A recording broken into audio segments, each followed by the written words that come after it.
Welcome to China Paradigm, a show powered by Dashi Consulting, where we interview seasoned entrepreneurs and experienced managers in China about their business and experience in the country. Hello everyone, I'm Matthieu David, the founder of Dashi Consulting and its podcast China Paradigm, where I interview entrepreneurs. And joining me today is Kai Hong, chairman and partner of JINGdigital. I have to say, I was pretty excited when Sophia was working at Dashi with me and preparing the podcast, had you in the show. Because JINGdigital is one of China's most visible marketing automation platforms for me, as at least for international players in China. To give a bit of background, it was founded in 2014, and you present yourself as providing brands with digital marketing optimization solutions through Jing social platform. I continue the presentation you are having in your documents. The platform enables brands to better understand customers and empowers brands to create valuable personal connections at scale. And I think the word at scale is very interesting. Personal connections at scale. That's what the CRM is doing. That's what the social CRM is doing in China. And what you are seeing in presentation, that your mission of JINGdigital is we empower brands to create valuable personal connection with their customers at scale. So I really like this introduction. To name a few of your clients, LVMH, Tiffany, Net-a-Porter. So we see that you are very strong in the luxury segment, but also DuPont, HP, Tableau, Daikin, Amway, Michael Page, Byton. We see that it can also be B2B. It can also be for Chinese companies because previously the names I mentioned were all international companies or foreign companies present in China. We talk about 50 million followers tracked, 50 million, 50, about 100 million actions per month tracked. So an action, I believe it's any engagement with one of those followers. To 24,000 queries per second. It looks like very, very techy and geeky to say all this, but the number of queries per second and 24,000 shows the volume and the server you need to process to support your client. And a team now of 130 people. I'd like to add up a bit more on the presentation. JINGdigital is working in a field known as Social CRM. But surprisingly, in all the documents you send to me, you are not using much the word Social CRM. You are using the word marketing optimization, marketing automation, but rarely Social CRM. That's something I like to know why later on, because you are built JINGdigital on a social network, which is WeChat. And this differentiation is not small. Compared to the West, where marketing automation is mainly through the brand.com from the website, where you would retarget, you would push messages from the website, and the website is the cornerstone. In China, the cornerstone has become WeChat, because e-commerce interaction with clients has grown in China with marketplaces, and the only way to create what we call now, a big word, private traffic, and to own the relationship with your clients is to go through WeChat. To end the introduction, which is very long already, I like to quote Bain Company, which is a company you know, right? Well, because I understood that you worked at Bain at the beginning of your career. Bain is saying that a 5% increase in customer retention can positively affect profitability by over 75%. I believe that's quite easy to understand. Basically, when you get clients to come back to you and repurchase, you don't have to spend too much cost at acquiring them, and you will basically just spend the variable cost on your product, which could be like 25% if we follow the thinking of Bain. So, Kai, you joined JINGdigital actually in 2017, not at the start. Before that, you started very successful company. Actually, we are using at Dash with Cap Vision, and also another one called iBaby Map. You exited Cap Vision successfully, and now here we are talking about JINGdigital. Is everything correct in what I said, and would you like to add anything? No, that was perfect. That was a great recap, Matthew. Thank you. So, in this episode, I hope we could go through the solution of JINGdigital in itself and to understand a bit more about the market of SaaS and social CRM. We may use some acronym like SCRM for social CRM. Hopefully, the audience can follow us. So, to start with, I'd like to always start with this question about the size of the company. I understand it's about 130 people, about 200 more clients now. What about revenues? Could you share numbers about revenues or ranges?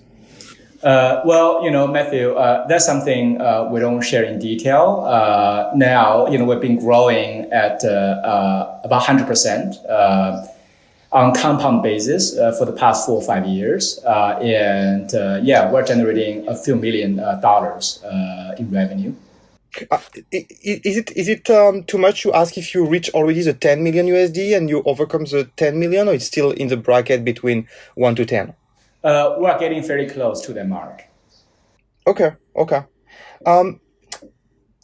So how did you get this market share among luxury brands and those brands which are basically careful, very, very careful about their relationship with their clients? If I want to give you my perspective on that and share why I'm insisting on that, if there is one type of company which is especially careful on how to interact with clients, it's luxury brands, and you got them. You got LVMH, which is one of the biggest players in the field. How did you get this market share in this industry? How did you convince them to work with you? Great. That's a great question. So I think we have to look at the trend, why the MarTech, marketing automation, became a very popular tool in the China market. In the past 20 years, virtually all companies somehow made money in this market because of a variety of reasons, right? So for one, the traffic cost, meaning the cost of acquiring customers, was relatively low, right? I mean, you could easily place SEO, SEM, and then you get customers. But now, in the past 4 or 5 years, things have changed dramatically.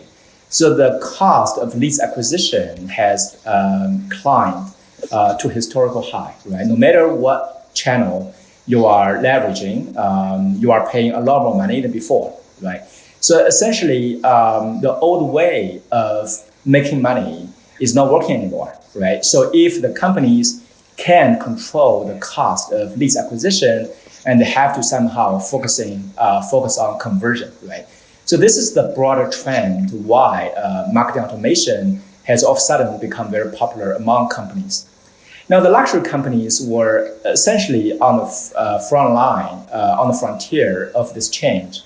For one, they have very, very high ticket price, right? So they could afford experimenting a lot of new technologies, for example, right? And secondly, their customers are very picky, right? I mean, if you are paying a few $1,000s for a bag, I mean, you are demanding in many ways, including the way how you interact with the brands. In the past, so the way how the brands communicated with the customers globally was through emails, right? EDMs. But in this market, in China, EDM, email is just not a very effective way of communication, right? So all the brands leveraging EDM have a long story to tell about how low the open rate is. Now, what is the alternative? Well, that presented itself in WeChat. So in 2011-12, so WeChat was born, right? So it very quickly became the most powerful and popular communication tool in China. And around 2014, WeChat opened essentially the official accounts. So every company can now have its own official account in WeChat, right? So the open rate in that platform is much, much, much higher than EDMs. So essentially now all of a sudden the brands have a very effective opportunity to more effectively communicate with brands. And now that kind of communication has two main advantages, right? One, which is very attractive for luxury brands, is the format is very diverse, right? You can do video, you can do audio, you can do like fancy pictures, you can launch campaigns on WeChat, right? So this is exactly what those luxury brands, what they need. And the second advantage, which is also very attractive to the luxury brands, was the real-time fashion, right? So if you are on EDMs, you can really interact with your customers in a real-time fashion. So you can really retarget your content, your reactions based on what the customers are telling you and their online behavior. Now on WeChat, that changed, right? So on WeChat, you can actually do the real-time retargeting, all these features and functionalities that make the communication more attractive and more effective also, right? So this is why luxury brands were the first ones that embraced this new technology, new application of technology here. So, obviously, as I said, luxury brands, they are picky, right? So in order to be able to serve them well, you just have to have a stellar customer success team, right? That really take care of the customers. And obviously, you got to have a very stable and secure platform, right? Well, by the end of the day, the data security is really at the heart of the core for those brands. I see. Data security was key to convince them? Yeah, so data security is very, very important in this context. This is another aspect I think that needs to be taken into account, right? So when companies start adopting SaaS solutions, or SaaS companies start talking to bigger brands, right, who have that kind of concerns. I see. I got it about the history of EDM to WeChat and how it replaced basically EDM compared to the West. But my still a question about why you? Because why JINGdigital was picked by those luxury brands. When you look at agencies, digital agencies, they all claim they worked for a lot of companies. And when you look at different digital agencies, you see that they work for the same clients. You tell yourself, how come they work all of them for the same clients? But actually, they worked on different campaigns. They worked on different aspects. But when you take care of the CRM, there is only one player. There is only one supplier. So basically, you were better than the other ones because they had to choose only one of them to be able to plug with their official WeChat when it's about a brand of LVMH, for instance, or LVMH Group. So why you and not why the other solutions? Yeah. Again, so as I kind of mentioned at the beginning, Matthieu, this is a very good question. So what are the key criteria for the luxury brands to select solutions, right? One, obviously, is the richness of the feature. So let me give you a quick example, right? Okay. So there are essentially one of the key features for the brands to onboard this type of solutions is to be able to track the data of the users and also to tag them, right? Because the brand wanted to understand the attributes, the behavior of the customers. Now, the flexibility of the platform essentially to provide tagging.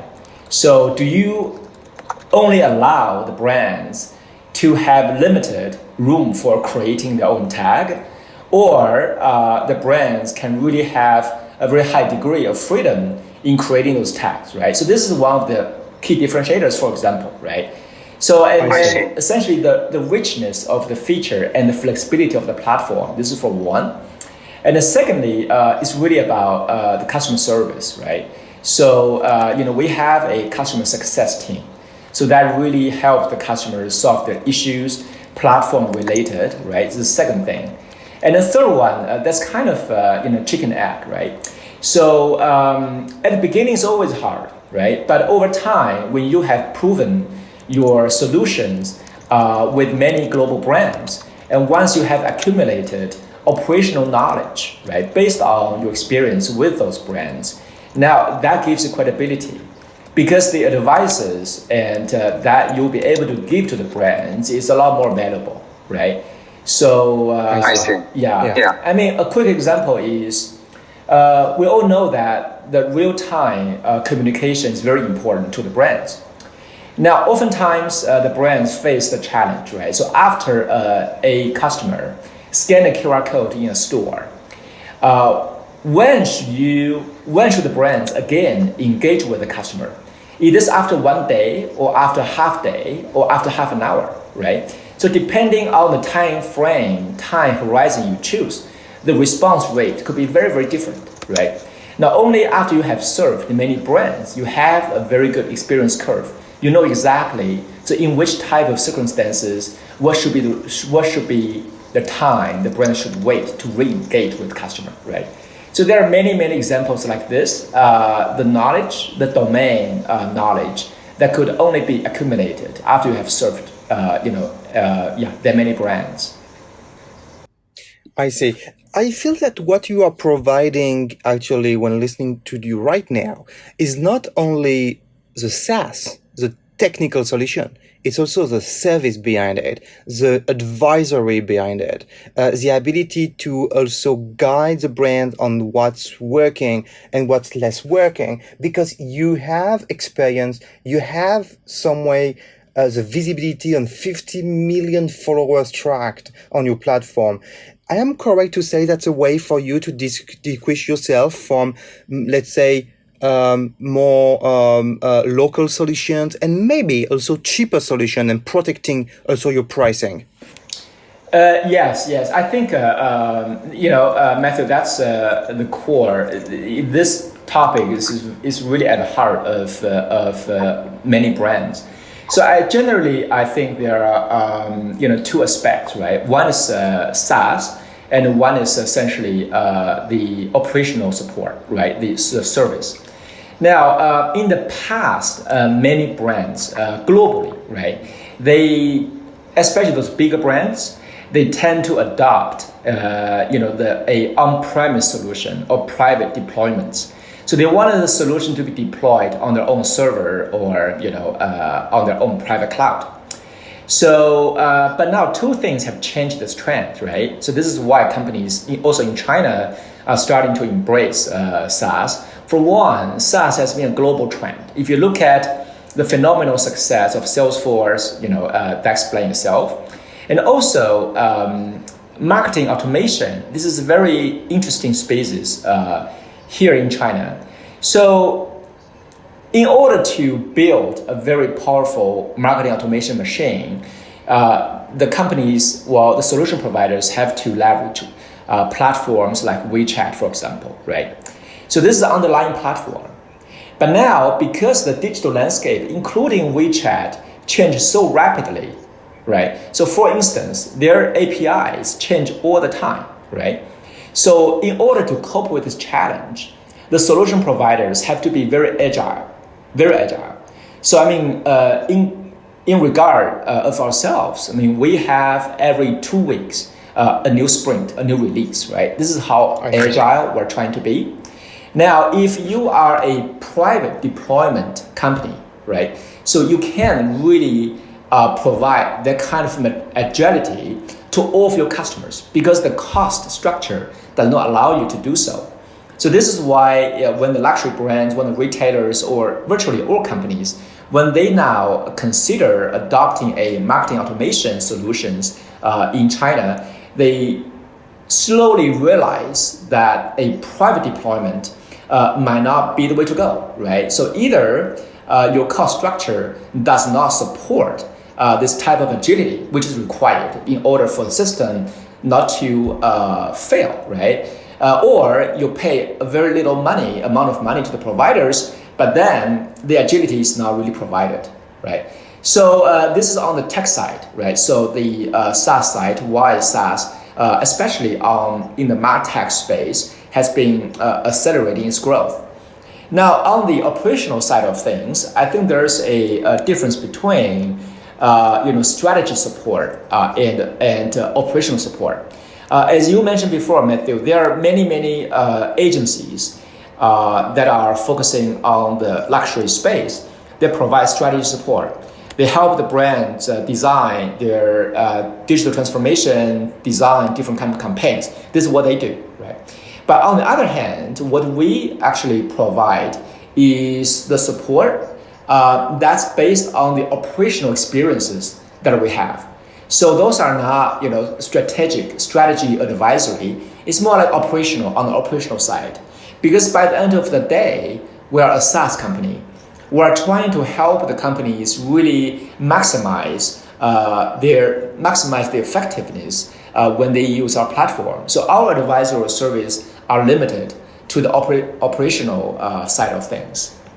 About your team, you say you are a SaaS company first and then a service company. What's the split between the tech guys and the service people? You mean within our company, how we balance that? Yeah, I got from Sophia that it was mainly developers in your team of 130 people. But how does it split more precisely?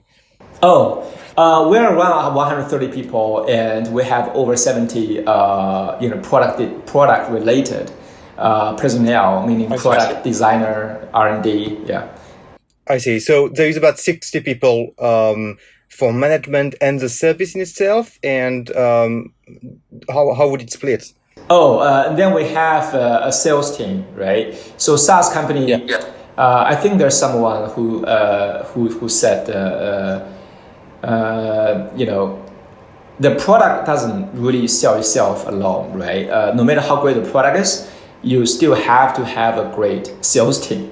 That's exactly how we do it. So we have, a decent size of, sales team, and we have customer success. That's the team that provides services, customer support to the team, to the customers. And then there's some overheads, right? Like me as the biggest overhead, for example. I see. What about pricing? I'd like to understand your pricing strategy as well, to give a bit of understanding of the audience at what level you start in terms of pricing.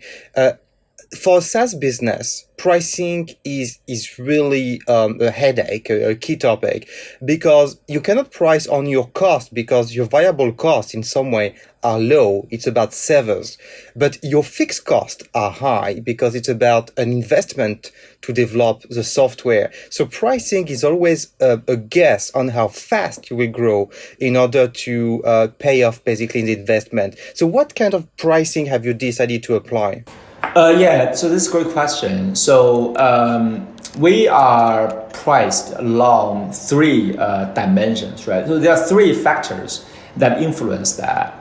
For one, we are priced essentially by how many accounts, how many official accounts each brand, each company has.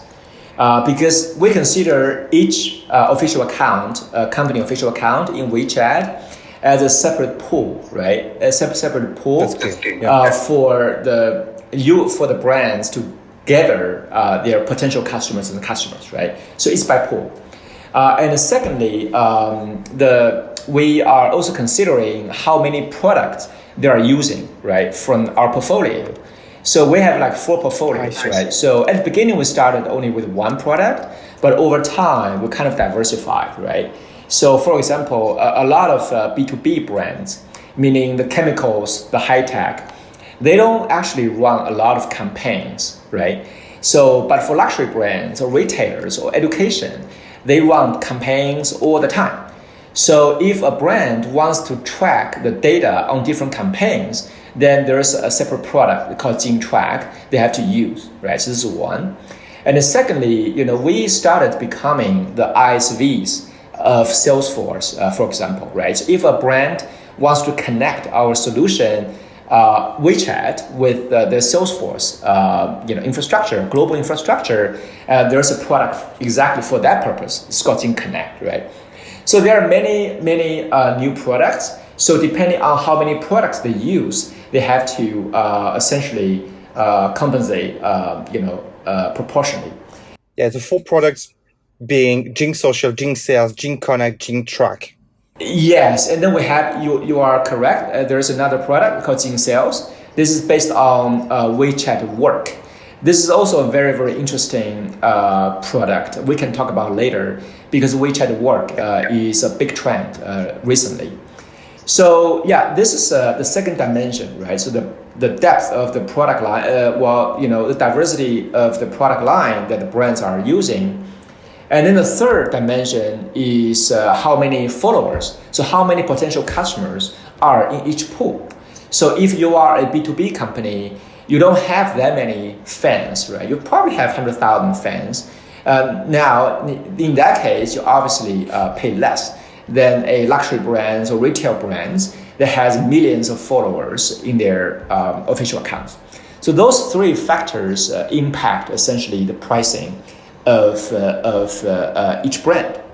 But bottom line is the economics combined has to be superior than a custom development or a private deployment. Well, that would make sense for the customers to adopt SaaS. We found online that the starting price would be about 1,000 USD, which would be comparable to Salesforce in some way. Is it correct to say so, or it's not correct? Yeah, roughly. Okay. The pricing, the rate sheet starts at about 1,000 USD per month. Yeah, and we saw also that you were targeting companies which are doing at least 100 million RMB in China, because from my understanding is that if they don't reach the 100 million RMB, they wouldn't have enough engagement interaction with their clients. Is it really something you're targeting, only companies reaching at least 100 million RMB, which is like 15 million USD? Yes, correct. So the way how we think about this market is the companies operating in China, especially Chinese companies, they are, including myself, right? We are very pragmatic. So we like all the tools, solutions that help us generate revenues. So, we also like the tools that help us increase productivity. But any solutions helping the companies sell more, sells better too, right? Sells better. So what we tell the customers has always been, we are not a cost center, right? So we're not helping you increase productivity and so on. I mean, we only have one mission. We help you make more money. We help you convert more leads. So by adopting our solutions, you are essentially going to make more money, right? So this is why we actually have never run into issues where the companies are, skeptical about the value. Once they see the demo, they hear the case studies, and then the next question typically is, let's talk about exactly the pricing scheme and so on.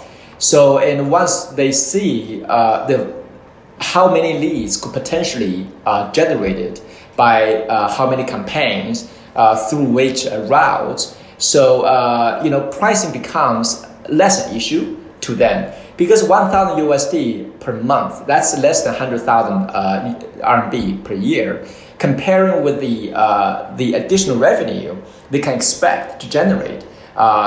Clearly that's essentially not something that prevents them from adopting the solutions. So we're very comfortable with that kind of hurdle, right? 100 million. Yeah, clearly. I believe the question is more on the competition, right? Because some competitors may offer lower prices, or may also offer different schemes, so it's more difficult to compare. And because the return on investment is pretty obvious, a lot of marketers know they have to use marketing automation, have already used or are using marketing automation. And that's a big decision for them because it's very difficult to exit a marketing automation software. So decision on who to use might not be only on the price in itself, it's a return, it's also the cost of exiting. It's a very complex question to answer which one to use and to choose. I'd like to add up one question about basically revenues and profit, which one part is pricing, the other part is how much money raised, because the other aspect of how aggressive you can be on the pricing is also linked to how much was raised to start the business. So how much money have you raised and from whom? Okay. So in the past, the company has primarily been financed by the founders, by ourselves. For one, because we all are serial entrepreneurs. So we kind of financed the companies in the first 3-4 years. And in the past 2 years, we also were fortunate to have worked with some private investors as well through 2-3 rounds of convertible notes. So that's where we are. I see. Are you communicating on a level of money you raise? We see that you're online, that your social capital in China is about 5 or 6 million RMB. I don't have it on in my mind, but roughly this. I believe the convertible notes, it's more loan. You could convertible in equity afterwards, so it doesn't give a clear picture on how much you raised. Oh yeah, I mean the social capital is just a nominal number that you have to enter when you register a company. So we are a VIE company, right? So I see. Yeah, we are a VIE company, so we have raised so far from external investors around 5 to 10 million US. Yeah. Okay, that makes more sense. I was pretty surprised that it could be lower than 1 million USD to start such a business. So to give a bit more background to people who are listening to us who may not be familiar with the word VIE. VIE means viable interest equity. That's the way Baidu, Xindongfang, so the New Oriental Education company is structured to be listed overseas. That means to raise capital in a segment which is not open to foreign investment, you need a VIE. I'm not going to go more in details, but basically a SaaS business is restricted to foreigners. A foreign company cannot start a SaaS business. Moreover, with all those data protection law now, it's even more complex, I believe, for foreign players. But that certainly is the reason why you are a VIE. I'm speaking under your control. That's correct, right? Yeah, that's correct. Yeah, that's the reason. So you are using the word marketing automation a lot, but you are not using the word social CRM. Is there something I'm missing that you made the choice to use the word marketing automation instead of social CRM?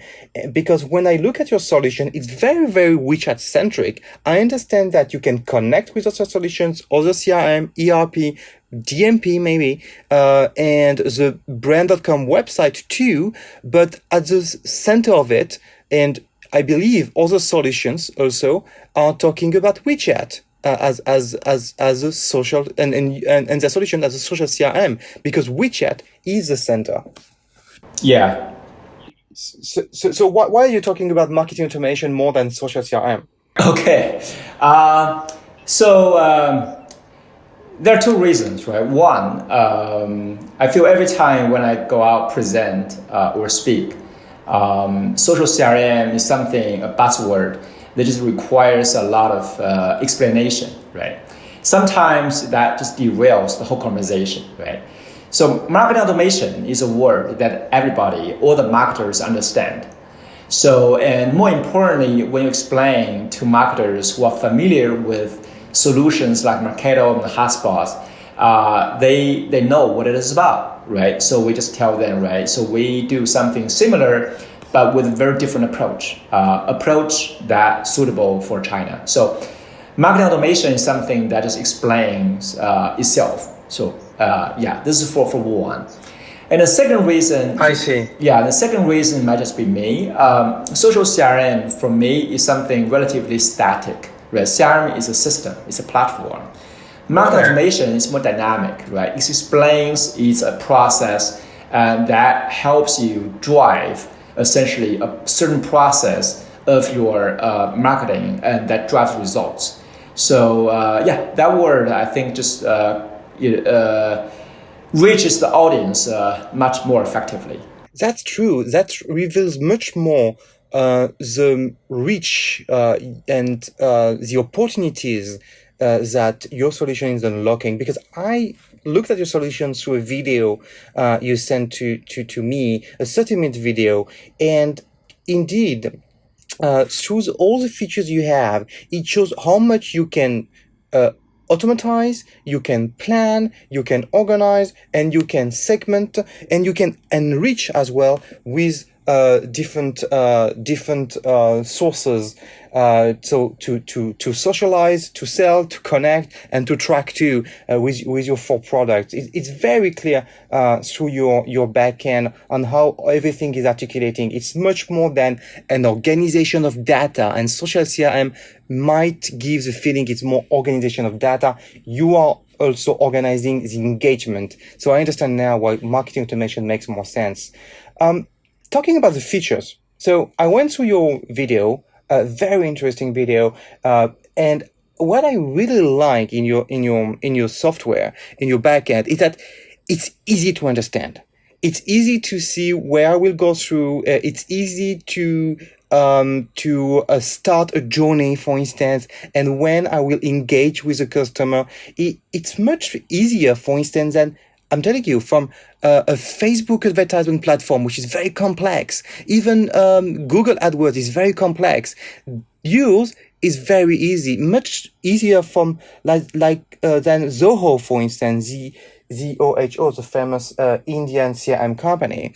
So could you tell us the main features that the companies are interested in when they use your software? And at the opposite, the other question would be, what are the features that most companies ignore and you think they actually should not ignore?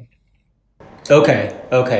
Yeah, so we don't want to take all the credit for for creating a very easy solution, because the story is very easy. I mean, the story is supposed to be easy for the brands to understand. So just to very briefly recap what we do, the features, we do a few things, right? One, we help company essentially better understand their customers. So after adopting our solution will help the brands to track user behavior in the WeChat ecosystem, right? So WeChat ecosystem is very diverse. It has over 1 billion MAU nowadays, right? So there are mini programs, there are H5 campaigns, there are official accounts post, there are mini site, there are WeChat commerce, and sometimes they have a backend CRM, they have loyalty and all kind of incumbent infrastructure. So what we do is either we help the brands track the user behavior natively using our platform, or we integrate the adjacent infrastructure, the systems like loyalty, CRM, so on, with our platform. So in order for the brands to be able to come up with a 360-degree user profile, understand the user and coming up with a comprehensive profile, that's sort of what every marketer wants to do. And we help the marketers exactly to do that. This is the first thing what we do. And the second thing, after the brands have accumulated a huge base of customers and with a very detailed profile, they wanted to do segmentation, right? That's something we help them do as well.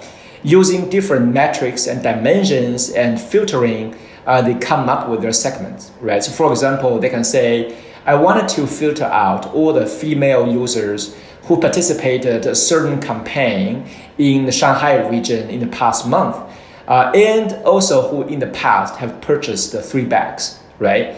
So that kind of segmentation can be easily done on the platform. And then the third one is, after you have segmented your users, you wanted to create and execute automated consumer journeys, right? So using the same example as before, now after you have filtered out this certain segments, you want to say, okay, I wanted to send this group of people a coupon, right? Now, depending on the results, whether someone redeemed that coupon or not, I wanted to invite this person to a cocktail party or send them some feedback sheet, right? So this type of consumer journeys can be designed and executed automatically, the third one. And the fourth, for every marketing automation platform, you want it to be, the brands want to be able to create the content very easily. By the end of the day, it's a social platform, right? So we have a very powerful content management system. So on which the users are then able to create very rich and diverse kind of content on it, audio and video and so on. And then the last one is the BI, the analytics, right? So the users want to be able to report to their boss why they use this platform, right? So what results they can make visible to their key stakeholders. So those 5 things are the core features that our core platform provides, right? Then we mentioned there are some other product lines, right? Like JINGconnect, connecting the main platform with Salesforce, with SAP, and so on. And there is also JINGsales, right? That enables the brands to empower their frontline sales force to sell more. So those are additional products and features. And what we realize, what the brands sometimes not pay enough attention to, there are a few things, right? One is, I think, the system integration. So no matter how powerful the marketing automation or the social CRM is only one side of the story. It's only one portion of the user data. There's still abundant data that are coming from other adjacent platforms. So, for example, if a company has a CRM platform, a CRM database system, right? So the CRM has a lot of very powerful user data that should be leveraged when the brands do retargeting, right? So if I know a purchase intent of a customer based on the behavioral data, this is fantastic. But if I also know that this particular person is actually my gold member, or this person has not purchased anything yet in the past, that could be that could add additional color to the whole user profile and can make the retargeting process a lot more effective. So this is why we always tell the brands the first step is to launch the marketing automation. The second step is the integration between the MA, marketing automation, and other adjacent platforms like loyalty, customer service, and so on. This is one. And the second thing that we observe that brands sometimes not do enough of is the integration with or the collaboration between marketing and the sales. This is the organizational challenge, right?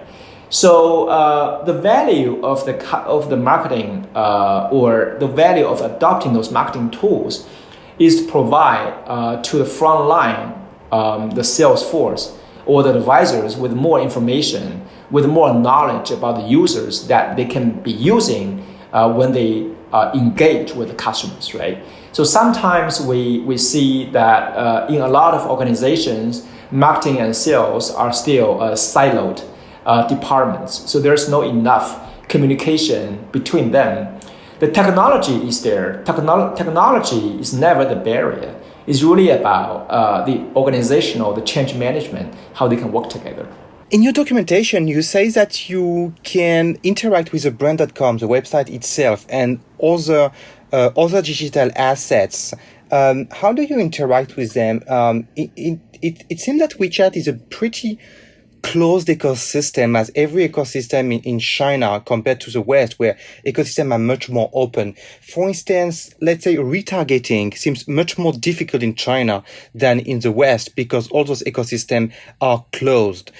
How do you interact with the other digital assets outside of WeChat?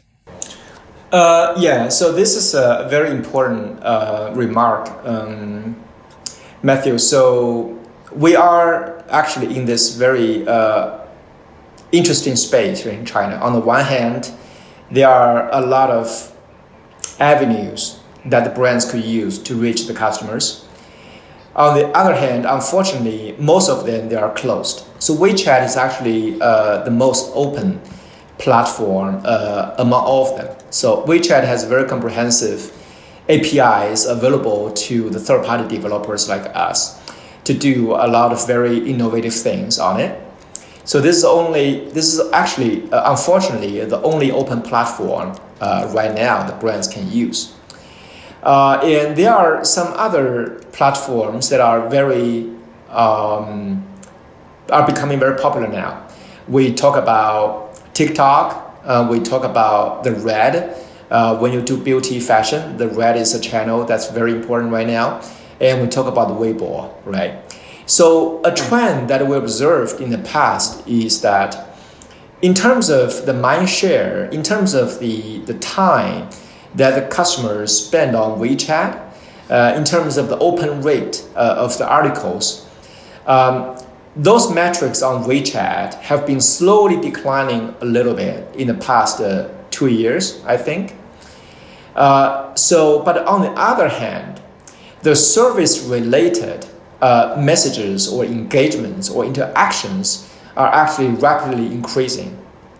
So it means that if the brands wanted to increase awareness, they wanted to diversify their investment. They wanted to put more money now into the Red, into TikTok, and so on, right? But however, if they wanted to be able to track the user behavior at a user level, right? And if they wanted to be able to have a real-time, personalized retargeting this type of engagement, they can only do that on WeChat. So WeChat, to a certain degree, becomes more and more as a central hub for the brands when they interact with the customers.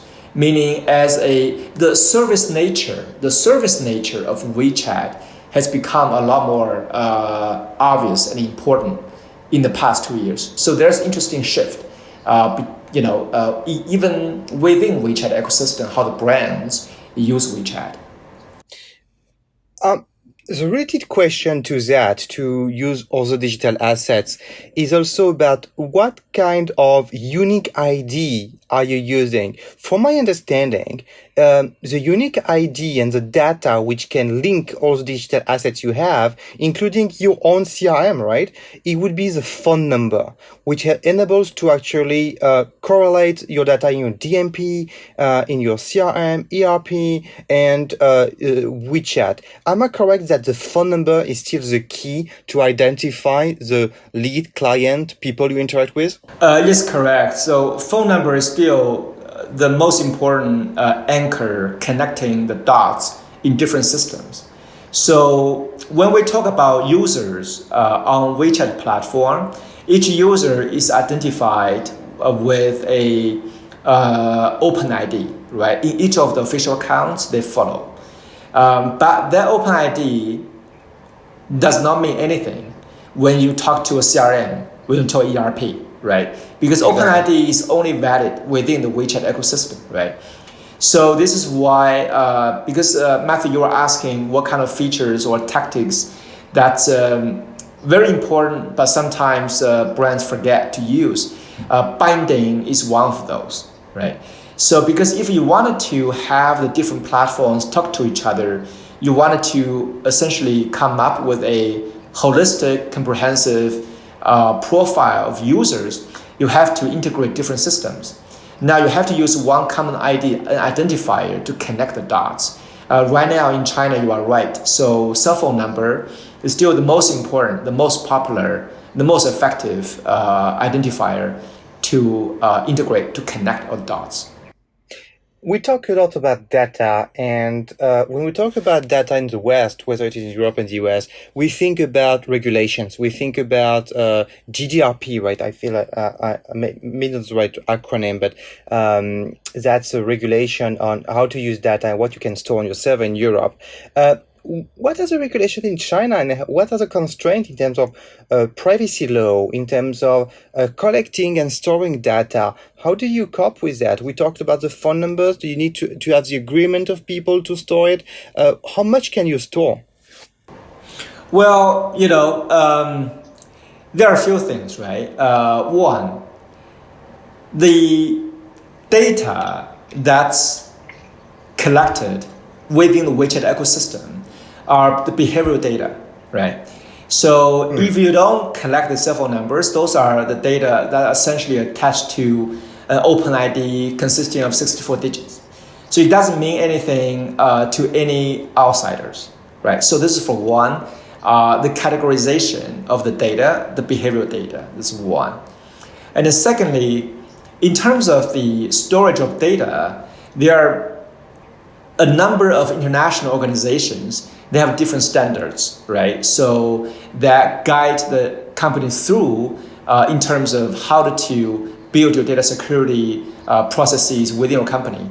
So for example, we have this ISO 27001 certification, right? So there are very strict rules in terms of the data access within the organization, right? And the third one is where the data is actually stored. You mentioned two very important laws. One's GDPR and one's the Chinese, cybersecurity laws, right? So, and the regulations are very clear. So if you wanted to essentially serve a entity in China, and those are Chinese citizens, and you wanted to essentially store data in China, right? So our data is housed on Ali Cloud, for example, right? So now there are foreign companies. There are foreign companies that are also having a very strict rules to follow. And then for that instance, we have different kind of technologies to help the companies comply with these laws, right? For example, we have a solution called PII server. So certain information that are critical or that are categorized as very confidential for the particular brands, those data just go straight to those PII servers on premise or on the private cloud of those brands. They don't go through us. So there are different solutions to help the brands to comply with their respective laws and rules. Yeah. I see. Is it a key factor you believe that for a reason to choosing you, that you are very compliant, or you feel that's not really a differentiating factor for your clients to select you? So compliance is a very, very important factor for the brands. So, I mean, most of our brands are multinationals, the global, the Fortune 500, right? So almost for every company, we actually went through a very stringent security review process. There are hundreds of questions that we needed to fill out. And oftentimes we have to ship our platform, our code to the US, to Europe for security scanning, right? For security scanning. So, or penetration test, right? So we're kind of used to that kind of, very stringent security check. And I think this is actually necessary. And over time, there also becomes a competitive barrier, right? Because not every company can stand this, type of penetration test or security scanning or review. I believe you have developed some principle and thought about it. As you say, it's a $1 billion question. So how do you manage the expectation of clients who are looking for always more? And sometimes it could be a detail. Sometimes it could be distracting. Sometimes it could be not proven. Let's say it's a platform which is just starting and you don't know if it's going to be massive, but clients are seeing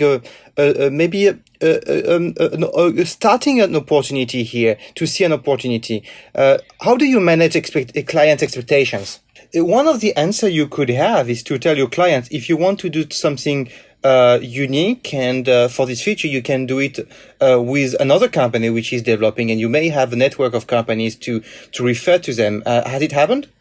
I think, Matthew, there are the first thing is that the companies as a company, we have to choose our customers, right? So if we realize that the customers want to have a bespoke solution, we just have to tell them in honesty, and we don't compete in that space. And the second thing is, if we realize that the feature during the process, after we start serving them, that they have requests that falling under the category that could help us productize, we'll do them. And if not, we will decline politely requests. Now, there's another thing that we recently started deploying. So oftentimes, if those are work that we believe can be outsourced to partners, we also do outsourcing. So, for example, the customers wanted to have a loyalty program, right? 1 year into collaboration with us, but loyalty is not what we do. So we essentially bring in another partner that does loyalty or membership, right, on top of what we do. So that way we try to solve that issue.